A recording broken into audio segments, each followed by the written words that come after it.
Tai apie 3 auksinės agurkų veislės, kurias rekomenduoja auginti vazonuose, gali būti auginimo vieta balkonas, terasa, na ir tas pats šiltnamis.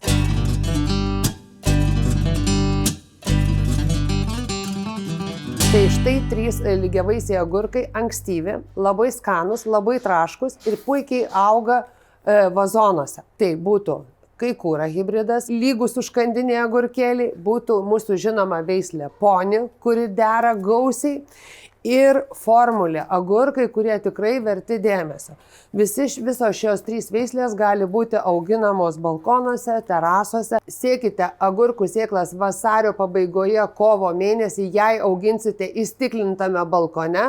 Jeigu auginsite atvirame balkone, agurkų sėklos sėjamos balandžio mėnesį ir daigai išnešami į atvirą balkoną, kai pasibaigia šalnų pavojus. Ir nepamirškite šalia auginti serenčių ir medetkų.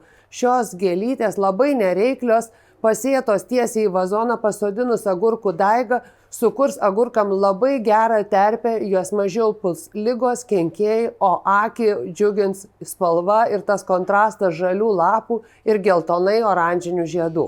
Gėlės sėkite, kai pasodinsite agurkų daigą į vazoną ar vietą, kurioje augs. Taigi balkonas bus ne tik skanus, bet ir gražus. To jums ir linkiu.